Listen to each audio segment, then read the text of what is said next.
The Crusades are a brutal, violent and bloody period of history, one that I can thank for my single A-level. They were a series of holy pilgrimages of Christian Europeans migrating into Asia Minor to do all manner of holy things: plunder, annex, raid, kill, starve to death, and claim personal wealth, with the main objective of claiming the holy city of Jerusalem. Between 1096 and 1291, there were a total of 8 crusades, varying in different sizes, strength and significance.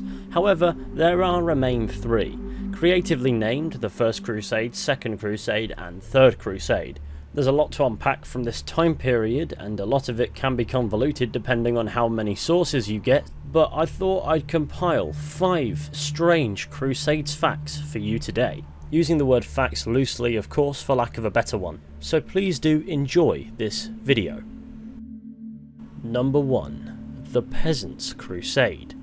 After Pope Urban II called for the First Crusade at Clermont in 1095, only referred to at the time as a holy pilgrimage to retake Jerusalem, as the Crusades were only labelled as such after the fact, the first to embark weren't soldiers or even nobles at all, which is who Urban had intended to respond to his call to action. They were in fact regular peasants. An army of paupers wasted no time getting started.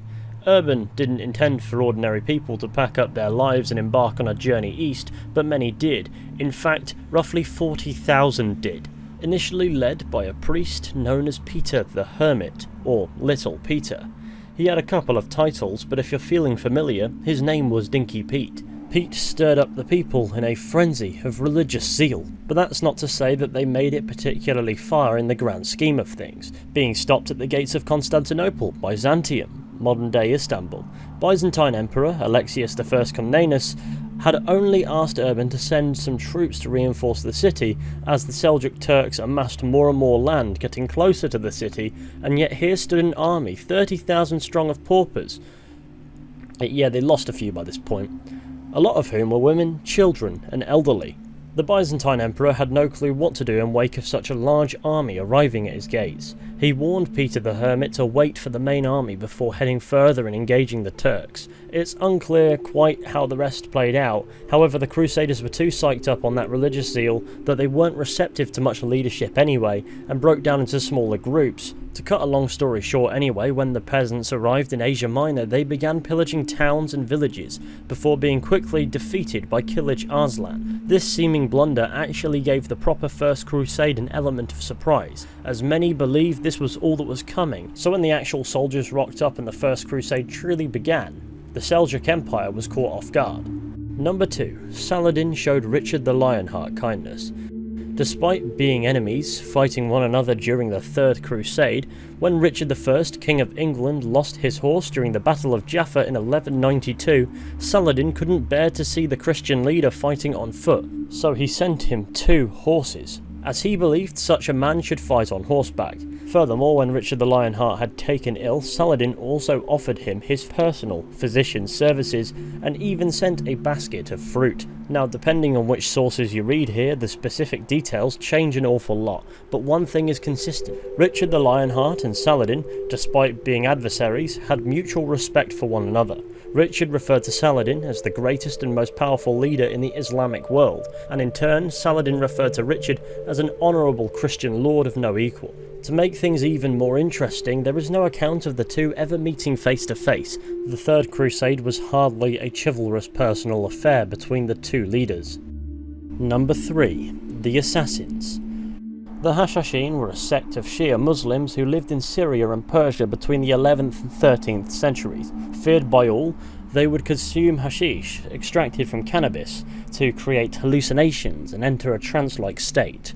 They would assassinate Christian crusading leaders and Muslim sultans alike. In fact, Saladin feared the Hashashin, having survived prior attempts on his life. This left the fearsome leader in his own right in a state of paranoia, allegedly even going as far as sometimes insisting on a wooden tower being built for him to sleep in. One story, which is told slightly differently a million times over, documents Saladin awakening one night to a poisoned dagger, either resting on his pillow or pinned to a note on his bedside table. The message was clear. They could get anywhere, and they could kill anyone. It did have a further purpose, but for the context of keeping it brief, that's the important bit. The assassins became legendary, and mystery surrounding them doesn't end at this, inspiring the video game series Assassin's Creed. They were something of a force of nature in their time, and it's hard to properly grasp the hows and whys for certain.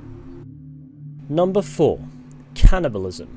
Cannibalism was not unheard of during the Crusades. During the siege of Antioch between October of 1097 and June of 1098, many of the besieged were tormented so badly by the madness of starvation that they would resort to consuming the remains of both fallen enemies and comrades alike.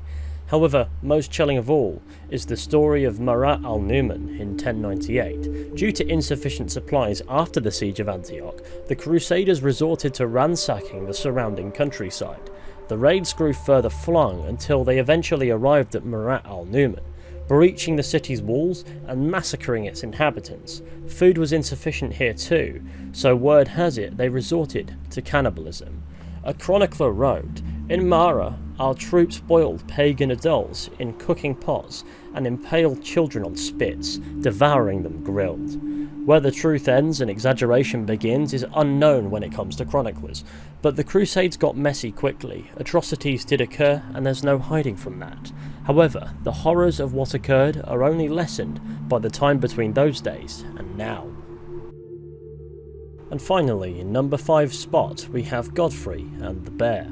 During the First Crusade, medieval chroniclers, who are by no means proven reliable, state that Godfrey of Bouillon was once out riding in what is modern-day Turkey, when he encountered a peasant gathering twigs who was being attacked by a bear.